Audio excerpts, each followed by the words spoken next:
Morning friends. Today I'm going to talk about the lecture which is on fiscal policy, meaning, definition and other functions of fiscal policy. This is a part of the third module which we had, uh, which is a continuation of what we have done in the earlier lectures. So let me, so some of this lecture we have already conducted, um, which is connected to this particular lecture. So let me come to the lecture directly. So fiscal policy we already discussed in some part of it, but the most important instrument of government intervention in the economy today is that of fiscal policy, or normally called budgetary policy. So fiscal policy refers to the taxation, expenditure and borrowing by the government. The economists now hold the government intervention through fiscal policy is essential in the matter of overcoming recession or inflation, as well as of promoting and accelerating economic growth. So what are the basic definition of this particular thing? So let me come to that. The fiscal policy is concerned with the raising of government revenue and incurring of government expenditure, as we all know. So the government frames a policy called budgetary policy or fiscal policy. So the fiscal policy is concerned with the government expenditure and government revenue. So fiscal policy has to decide on the size and pattern of flow of expenditure from the government to the economy and from the economy back to the government. So there is always a two-way relation between the policy basically. And there are many different opinions regarding this thing, that is how what should be a fiscal policy, how it would be, what are the different meaning which we implicate on fiscal policy. Some a very relevant quotation we may be looking at is Professor Arthur Smith. So according to him, a policy under which the government uses its expenditure and revenue program to produce desirable effect and avoid undesirable effect on the national income, production and employment. So this is how Arthur Smithy defined what should be a fiscal policy. Though the ultimate aim of fiscal policy is the long run stabilization of economy, yet it can only be achieved by moderating short run economic fluctuations. So there is a relation which he is trying to emphasize, that the long run as well as short run can be implicated through this particular understanding. Many other economists have different views, and there are very diverse view on fiscal policy. And let me tell you this, that especially there are different strands of thinking, or different schools of thinking regarding the fiscal policy. So different school in fact varies their opinion in that sense. So I think you can read some of the literature to understand this. For example, Otto Eckstein defined fiscal policy as changes in taxes and expenditure which aims at short-run goals of full employment and price level stability. This is a little departure from what Arthur Smithies has said. So in that sense, but still it is more or less contain the element of what fiscal policy others mean. So during a recession or depression, fiscal policy should help in increasing demand. This is in a perspective of Keynes. This is in fact a very relevant one. For this purpose, the government can increase its expenditure and spend more on public works. So this will provide employment to more people. The government can also increase its expenditure on subsidies to producers of consumer goods so as to increase consumption spending. Similarly, the government can lower its tax rate so as to stimulate consumption and investment. Thus, a budget deficit during depression helps greatly in removing unemployment. On the other hand, during periods of inflation, there is too much of demand, and hence the government should reduce its own expenditure and curb private spending by increasing taxes. Thus, in a period of inflation, we should have surplus budget. So there is no inherent superiority in a balanced or a surplus budget. Normally people claims that there is always a superiority, or somebody's budget is better than the other. So in that kind of claims are in fact meaningless in that sense.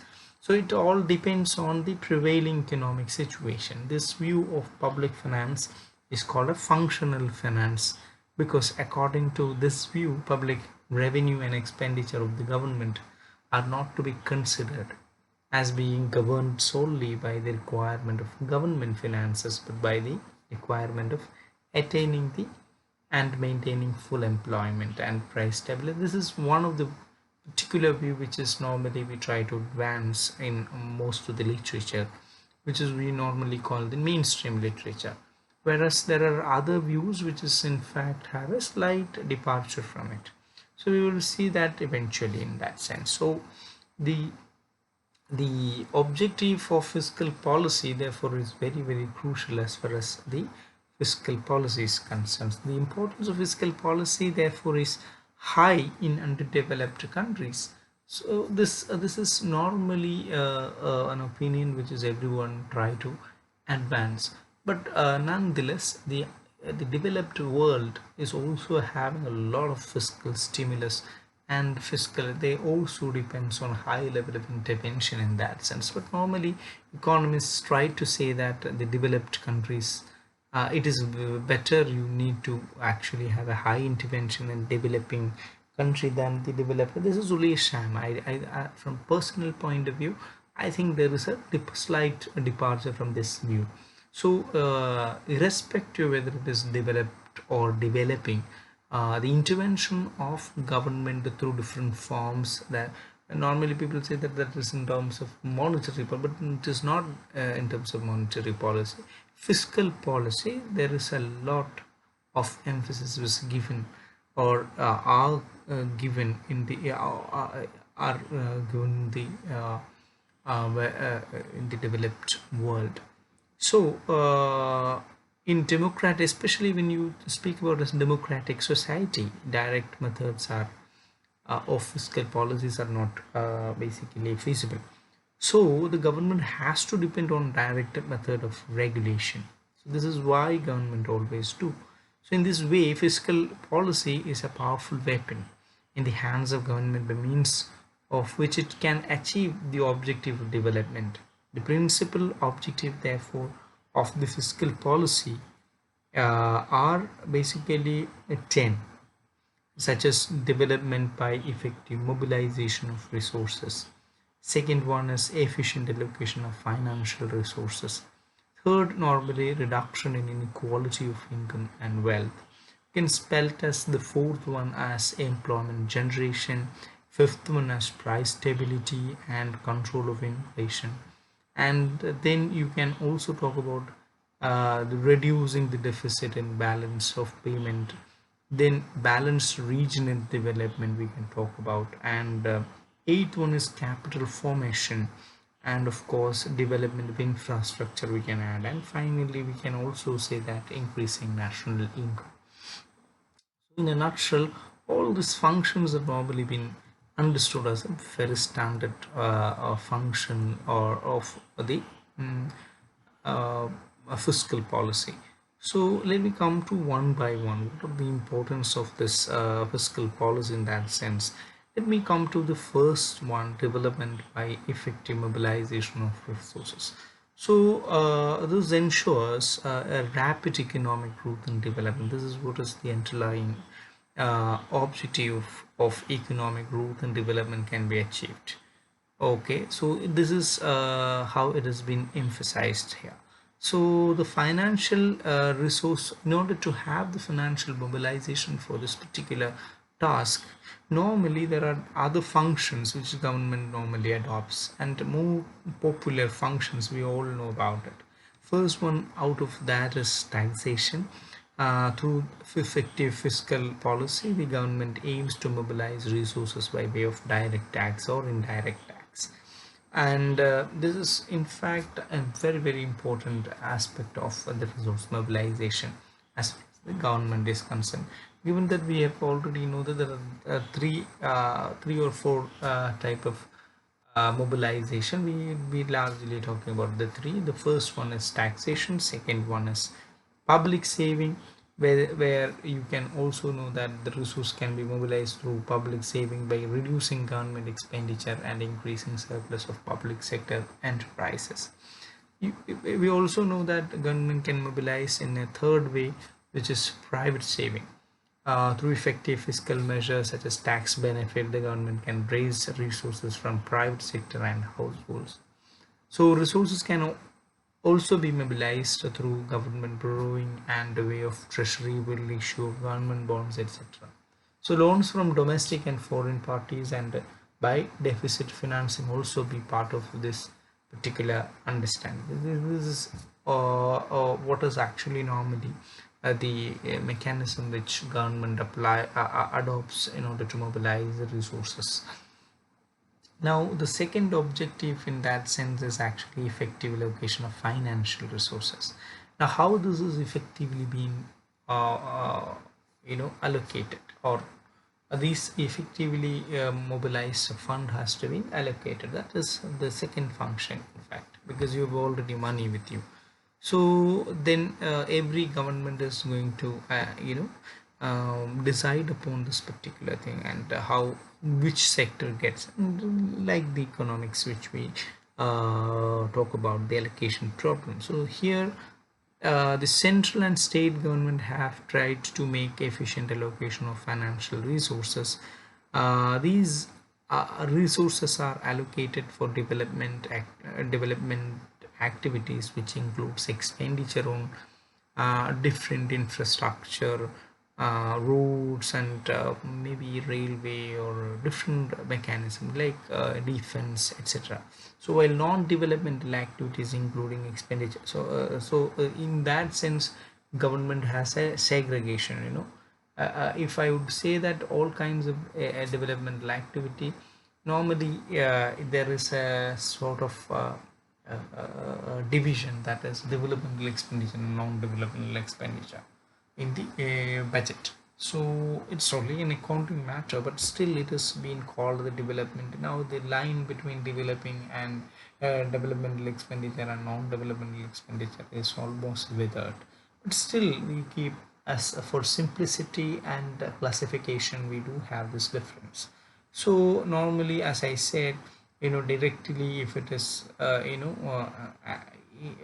helps to develop, then that kind of an expenditure is called development expenditure, and it indirectly help mobilize allocate resource mobilization, allocation of resource mobilized resources, then that has been always called the sort of an indirect or non-developmental expenditure. So that is why. So development means you can reap some benefit in direct form. For example, if you spend money on railway, if you spend money on infrastructure, then you can actually reap out of it immediately.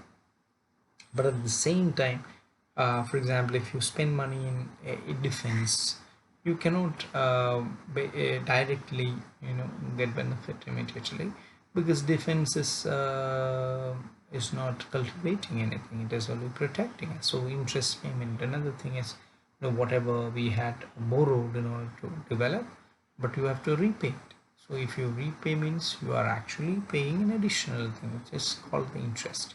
So if you pay that, then that has been treated as a sort of non-developmental. But that is this sort of a classification is I think for this is like temporal classification. If you understand it as in a temporal manner, then you say that this is a non-developmental one and the other one is a developmental one. Now if you understand this sort of a borrowing or a fiscal form in an intertemporal way, then this sort of a classification makes no sense. So as a point of critique, we can actually place this very well. So anybody can criticize that what do you mean by developmental and non-developmental, but this is what is actually we mean. Again, subsidy being treated as a non-developmental part of the resource allocation. So many things we can actually brought in. That is why normally these days people are having a hue and cry in this. See, at the same time there is a double play. That is, if as a government, you know what you can let me put it in this way. As a government advisor or a person who is give some sort of high level opinion regarding what should be done, etc. So people can say that you just cut the subsidy. So this is an easy way which we are at least listening in the last 30 years. Okay, so remove subsidy and other things because it is non-developmental. Now a counterpoint, normally people used to ask that suppose if you are giving a tax exemption for some class, don't you think that that is non-developmental? So people say that we are not spending. So if money I'm having and I'm not spending, that is called okay one way, but you don't mobilize resources, that is itself is another sort of actually barring government intervention in that sense. So there is a lot of both are actually fiscal measures, in that sense. If you don't actually get money, or that is one policy, but if you get the money through that policy and spend, that is also another policy. So in that sense, it is very tricky in that in understanding this sort of game. So generally the fiscal policy should ensure that the resources are allocated for generation of goods and services which are socially desirable. In that, if you rely on this argument, then our policy need to be really evaluated, as well as we have to really think of whether we are having this sort of understanding which is actually having any sort of clear-cut division in that sense. In my mind, I don't think that a huge difference or even a major difference we can find, but still this is only for the sake of some sort of accounting details. So this is about the two functions, that is the resource mobilization function and allocation of resource function. Now the third thing, as I said, is reduction in inequality of income and wealth. So fiscal policy aims at achieving equity or social justice by reducing income inequalities among different sections of the society. For example, tax, direct tax, what is the function of tax? We are trying to basically tax the rich and subsidize the poor. Okay, that's it. It's a wealth transfer in that. So through that sense, any progressive through any progressive tax, we are actually meaning this thing. So the direct taxes such as income tax are charged more on rich people as compared to lower income groups. So the indirect tax is also more in the case of semi-luxury and luxury items, which are mostly consumed by uh, uh, the upper middle class. There is an issue that in the case of indirect tax, this in my mind is very regressive, because when the economy moves on a higher ladder of its growth or development, what happens is that most of the resources which you think comes under the bracket of the indirect tax. So the poorer people consume more than the rich in one sense. So if that is the case, then you are actually taxing the poor more than taxing the rich. So it is not actually always fair to say that okay, uh, the progressive tax is actually only uh, taxing the rich, and it is always given to the poor. But it is actually on the counterpoint, you can see that the poorer people are actually taxed even a much higher rate than rich people in terms of their relative income. if you consider. So the government invests a significant proportion of tax revenue in the implementation of poverty alleviation program to improve the condition of poor people in society, etc., can also be part of this inequality reduction process through the fiscal policy. So the fourth one is price stability and control of inflation. One of the major fiscal policies to control inflation and stabilizing price. The government always aims to control the inflation by reducing fiscal deficit, introducing tax saving schemes, productive use of financial resources, etc. So similarly, employment generation, as I said, is also a very important function.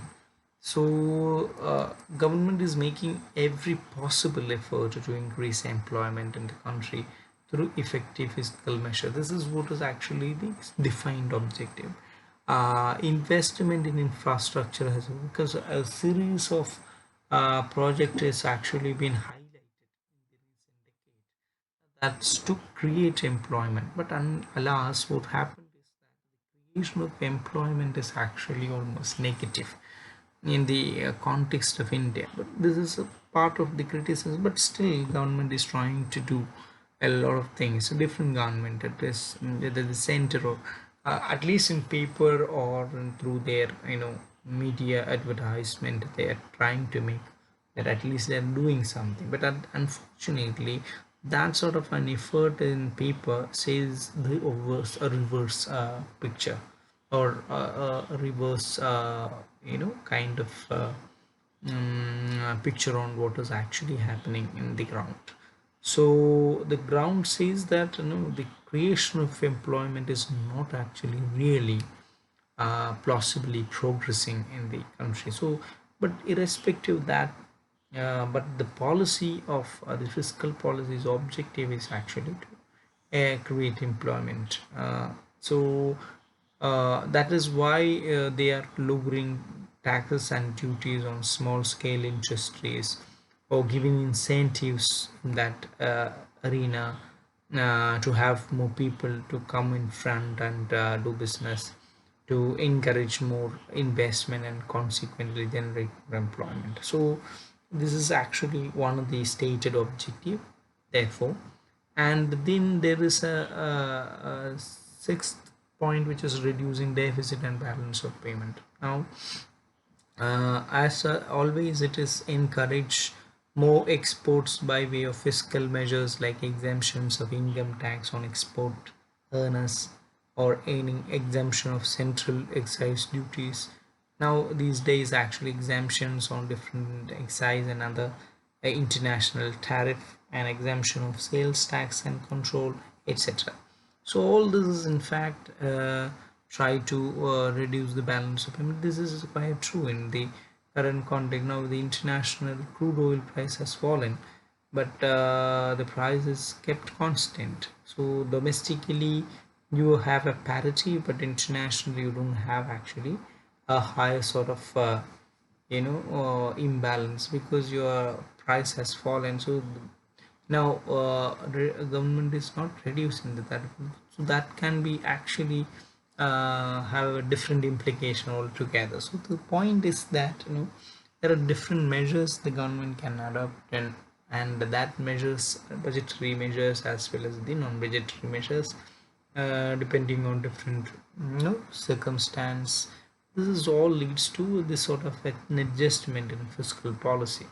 So next one is called the balanced regional development objective of the fiscal policy, which says that the balanced regional development is an objective of this fiscal or government financing, basically, as well as the government resource mobilization. So there are various incentives from the government for setting up projects in backward areas, such as cash subsidy, concession in taxes and duties in the form of tax holidays. Then also government subsidizes certain places and give packages. For example, Northeast package, Bihar package, UP package. You have so many number of package. Now the Ladakh package. So many packages normally the government announces and try to give in the name of development, or sort of in an improving social situation. Government try to allocate resources in this area. So this is in fact the seventh objective, which is called the balanced regional development objective. Most often, and we are the victim as a state, Kerala gets least in every subsequent, basically the finance commission, especially the devolution of fund is falling. That is the rate of devolution because of the new norms, and the interest of the government changes. So that is all in fact reflective in this sense. So then you also have a kind of objective which is called the increase, the capital formation objective, which is again the very important object, stated objective of fiscal policy. uh, in that any developed or underdeveloped country is need a sort of capital, and that capital is actually creates more wealth, again that creates wealth. And so in a capitalist mode of production, this is an essential component, because in a capitalist mode of production, if you refrain from having capital formation, then you cannot actually really perform well, or in the form of your trajectory of forward movement or always been curtailed. So in a capitalist production structure, capital formation is necessarily a stated objective of fiscal policy. And Keynes classically made this point, if your economy want to grow, you have to borrow when it is necessary. If you want to actually put your economy back on track, you should act. So acting is actually either borrowing or resource mobilization, or the mobilization of resources in either the way which we have stated. So in that sense, it is essential to keep capital structure intact through fiscal policy. So the fiscal importance of the fiscal policy therefore is very obvious for the social democrats as well as the um, capitalist economist, if you want to advance your economy forward. So in order to increase the rate of capital formation, the fiscal policy must be efficiently designed to encourage savings and discourage and reduce spending. So what an capitalist economy always do is actually encourage the consumption spending. That is consumerism should be developed, because then only you can buy more and more commodity, and that will lead an acceleration. That acceleration in fact it increases capital formation one way. So this is what is actually the eighth objective. And the ninth objective is development of infrastructure. So government has placed emphasis on infrastructure development for purpose of achieving economic growth. The fiscal policy measures such as taxation generate revenue to the government. So a part of the government's revenue is invested in infrastructure development. This all sectors of economy get a boost. So um, the the development of an economy therefore through that way is always a very important one. This is quite true in a different stages of development. And the final objective is actually increasing national income. So through, if you have all this thing, you can you can see that there is a reflection of the same in national economy. So fiscal policy aims to increase the national income of a country. So this is because fiscal policy facilitate the capital formation. as I said earlier, if you want to move, then that is actually interlinked and connected, and this result in economic growth, which is in turn increases the GDP per capita income and national income of the country. So the stated objective of the fiscal policy, such as economic development, price stability, social justice, etc., can be achieved only if the tools of policy like public expenditure, taxation, borrowing, and deficit financing are effectively used. So the success of fiscal policy, therefore, depend upon taking timely measures and their effective administration during the implementation. Now, if that is the case, then we also has to look into the instrument of policy, fiscal policy. That is the important instrument to stabilize the economy. That is to overcome recession and control inflation in the economy. Fiscal policy through variation in government expenditure and taxation profoundly affects national income, employment, output, and prices. An increase in public expenditure during depression sorry, and the aggregate demand for goods and services, and then lead to a large increase in the income level. Via, as we know, that the multiplier process. So while a reduction in taxes has the effect of increase in public, increase in the reduction in a reduction in tax has the effect of raising disposable income, thereby increasing consumption and investment expenditure of the people. So on the other hand, a reduction of public expenditure during inflation, it reduces aggregate demand, then national income, then employment, output, and prices, while an increase in tax tend to reduce disposable income and thereby reduces consumption and investment expenditure. So this is the kind of a relationship which we can see. Thus the government can control deflationary as well as the inflationary pressures in the economy. So a fiscal policy therefore of normally different kind, but at least in categorically two kinds, that is discretionary fiscal policy and a non-discretionary fiscal policy of automatic stabilizer. So that means non-discretionary mean it is automatically get stabilized.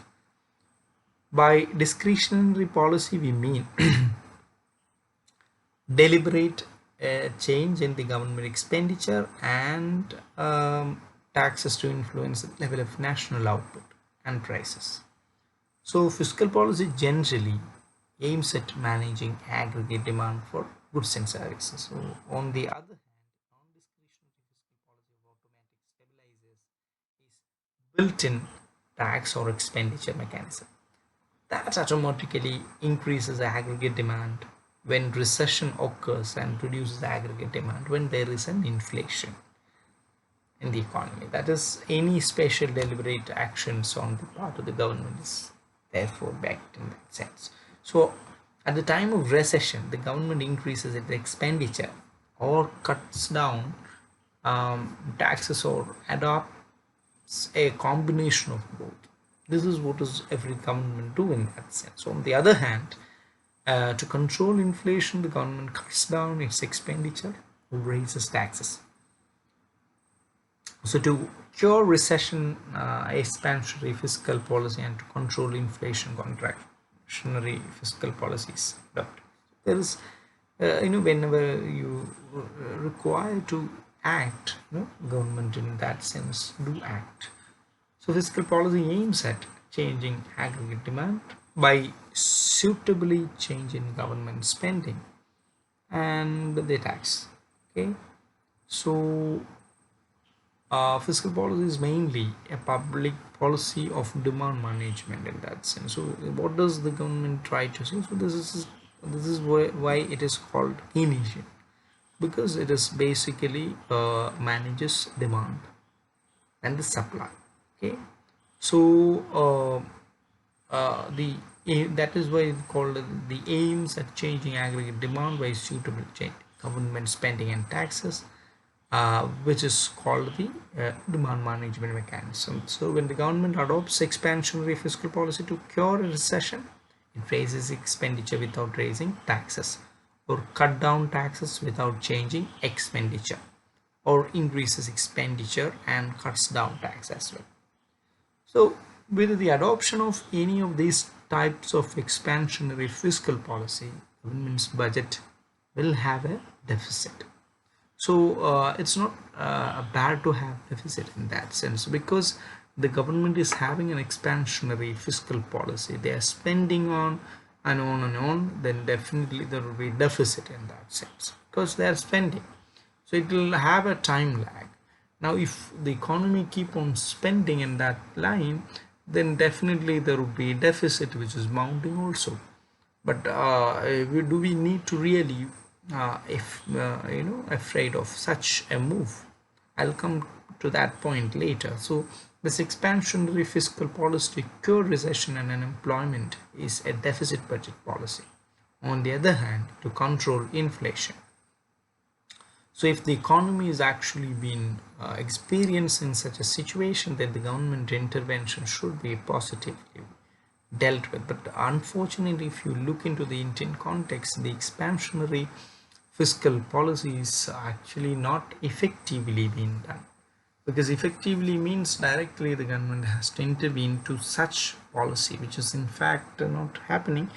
And amidst of that, we do have experience of pandemic like COVID, and that is also badly affecting the recessionary pressure of the economy very positively. So I think it is too early to it is unfair to actually speak much on, because we are all at the midst of crisis in that sense. So on the other hand, if your economy is actually already expanded, then what the government has to do is expanding. Then if the expansion is galloping, then what the government has to do is actually withdraw from it, the spending, etc. So there should be tightening of the thing. So the government reduces its expenditure or increases tax or adopts a combination of the two. It will be planning for a budget surplus, and then this policy of budget surplus, or at least reducing budget deficit, is adopted to remedy inflation. This is how they work. So in a nutshell, we do have various instruments of fiscal policy, such as budgetary policy or contra-cyclical fiscal policy. Then we also have compensatory fiscal policy. Okay, so these two mechanisms are very crucial as a point of actually as an instrument of fiscal policy. Let me first discuss about the budgetary policy or contra-cyclical fiscal policy. So what is this? A budget is the budgetary policy exercise control over size and relationship of government receipts and expenditure. Okay, there are two common budget policies that can be adopted for stabilizing such an economy.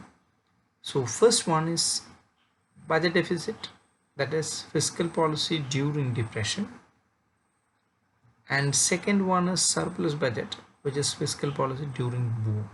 All right, now at which stage we are in, that is what is actually determines the the function or the nature of the policy. So at the time of depression, what the government has to adopt is a deficit budget, not a surplus budget. Okay, at the time of boom, what the government has to intend to do is actually not a deficit budget but a surplus budget. So this is what is actually theoretically people try to emphasize on. So let me discuss first the budget deficit. So this is in fact, as I said, it's a part of overcoming the depression. Okay, the policy of overcoming the depression.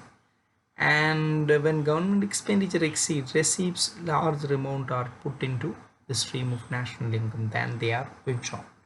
The deficit represents that net expenditure of the government which increases national income by the multiplier times the increase in the net expenditure. Thus, budget deficit has an expansionary effect on aggregate demand. Whether the fiscal process leaves um,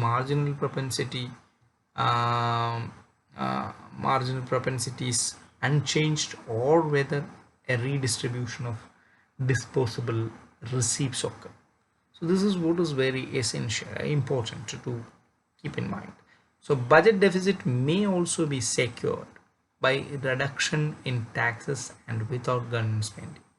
Reduction in taxes tend to leave larger disposable income in the hands of the people and thus stimulates increase in consumption expenditure.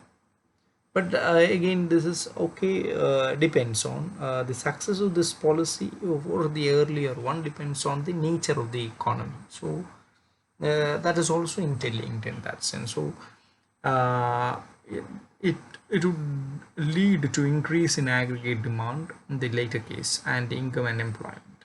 However, reduction in tax is not so expansionary where increased consumption expenditure, because the tax relief may be saved and not spent on consumption. That is the danger when you do this thing. Okay, and we do experience this in fact earlier people. Surplus. Now the second sort of instrument is surplus budget, which all of us know that the government revenue exceed expenditure. So the policy of surplus budget is followed to control inflationary pressure with the economy, and it may be through increase in taxation or reduction in government expenditure, both.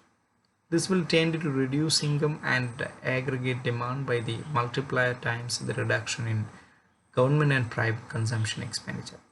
So there may be budget surplus without government spending when taxes are raised. Okay, so the result is fall in aggregate demand, output, income and employment. So this is about the surplus budget. Now when you speak about the compensatory fiscal policy, which is the second instrument, uh, it aims at continuously compensating the economy against chronic tendencies towards inflation and deflation. So that the first one is actually momentary.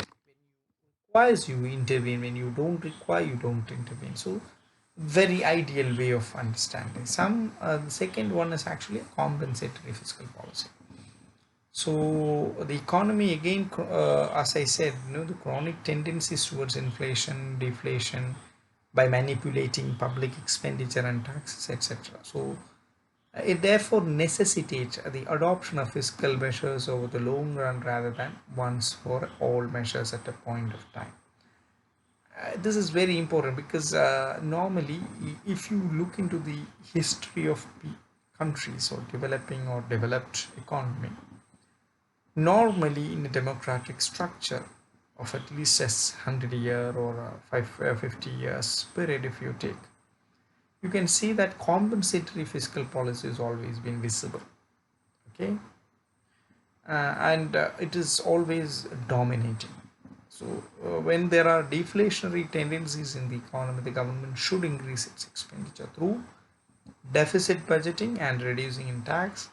This is essential to compensate for the lack in private investment and to raise effective demand, employment, output and income within the economy. On the other hand, when there are inflationary tendencies, the government should reduce its expenditure by having a surplus budget and raising taxes in order to stabilize the economy at the full employment level. These two mechanisms need to be very carefully understood because that is always been adopted in normalcy. So this is what is called a compensatory fiscal policy rather than what we have understood in the first. The first one is only momentary. At a point of time, the government intervene and exit. But if a continuous government exists, and it is not necessarily, possible to work like that. Therefore, the compensatory fiscal policy have other components such as built-in stabilizers, discretionary fiscal functions. Okay, as policy, approach. So, what is built-in stabilizer? Let me discuss about that first. Okay, the technique of built-in stabilizer or stabilizers involves the automatic adjustment of the expenditure and tax in relation to cyclical upswings and downswings within the economy without deliberate action on the part of the government. So this is what it is built in. So under this system, change in the budget are automatic, and hence this technique is also known as one of the automatic stabilization. So the various automatic stabilizers are corporate profit tax, income tax, excise tax, old age, survivors and unemployment insurance, and employment relief payments, etc. So as instrument of automatic stabilization, tax and expenditure are related to national income. Given an unchanged structure of tax rates, tax yields vary directly with the movements in national income, while government expenditure vary inversely with variation in national income. So this is the 2 points which we have to keep in mind. So in the downward phase of the business cycle, that is in the recessionary mode, when national income is declining, taxes which are based on percentage of national income automatically decline, thereby reducing the tax yield. At the same time, government expenditure on unemployment relief and social security benefit automatically increases. Thus, there would be an automatic budget deficit which would counteract deflationary tendency. On the other hand, in the upward phase of the business cycle, when national income is rising rapidly, the tax yield would automatically increase with the rise in the tax rate. Simultaneously, government expenditure on unemployment relief and the social security benefit automatically declines. These two forces would automatically increase or create a budget surplus, and thus inflationary tendency would be controlled automatically. So this is what is called the built-in stabilizer kind of mechanism in the continuous compensatory policy instrument. Then the second one is called the discretionary fiscal policy. So how the discretionary fiscal policy works? It requires deliberate change in the budget by such action as changing tax rate or government expenditure, or both, a combination of both. So it may generally take different forms, at least three: change in tax with the government expenditure constant, change in government expenditure with the tax constant, and a variation in both expenditure and tax simultaneously. So the first method is when tax are reduced while keeping government expenditure unchanged, they increase the disposable income of household and business. This increases private spending, but amount of increase will depend on whose tax are cut, to what extent, and on whether the tax payers regard the cut temporary or permanent. If the beneficiary of tax cuts are in the higher middle income group, the aggregate demand will increase much. That is, it belongs to the lower income group. If it belongs to the lower income group, aggregate demand will not increase much because the propensity to consume. This is what is Keynes said about. So in it, they are if it is businessmen with a little incentives to invest, tax reduction will not induce them to invest. So the taxpayers regards tax reduction as temporary. This policy will again be less effective. So this policy is more effective in controlling inflation by raising tax, because high rate of taxation will reduce disposable income of individual and business, thereby curtailing aggregate demand. This is what is actually the apprehension normally people place. But there is also a possibility of counteracting of the same. So the second again method is more useful in controlling inflationary tendency when the government increases its expenditure on goods and services. Keeping tax constant, aggregate demand goes up by the full amount of the increase in government spending. On the other hand, reducing the government expenditure during inflation is not so effective because of high business expenditure expectation in the economy, which are not likely to reduce aggregate demand. So the next method is more effective and superior. Third method is more effective and superior to the other two more method in controlling inflation and deflationary tendency. So control inflation, tax may be increased and government expenditure reduced. On the other hand, tax may be increased and government expenditure be raised to fight depression. As a matter of fact, automatic stabilizers reduces the intensity of business fluctuation, that is both recession and inflation. But the automatic or built-in stabilizer cannot alone correct the recession and inflation significantly, as we all know, because economy is a micro concern. There are many things has to work simultaneously. But if we look into the effective functionary of the fiscal policy, it is more effective than any other policy.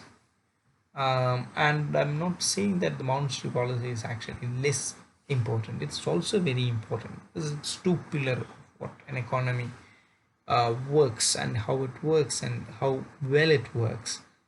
So therefore, the role of discretionary fiscal policy um, or different kinds of fiscal policies, not functionary fiscal policies, are not actually unimportant. This is very important, and the change in tax rate and amount of government expenditure are required to cure recession and curb inflation. So the government has to actually, find resources appropriately, appropriate resources from appropriate places, um, and spend that wisely, effectively.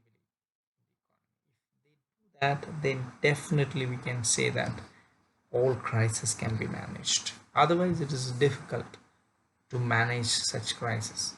So, or else what you have to do is you have to divert the entire interest of the people. So through this way only the government effectively functions. But there are different examples which you can say that without even fiscal policy you can manage by diverting the attention of the people. So that is also possible. However, that is not our concern, and therefore I'm not going to the details of it. With this, I would like to conclude the lecture on fiscal policy. If you have queries and all, we will be discussing. Very glad to interact with all of you. If you have query, please shoot your questions without much hesitation. So thank you for your patient listening. Thanks.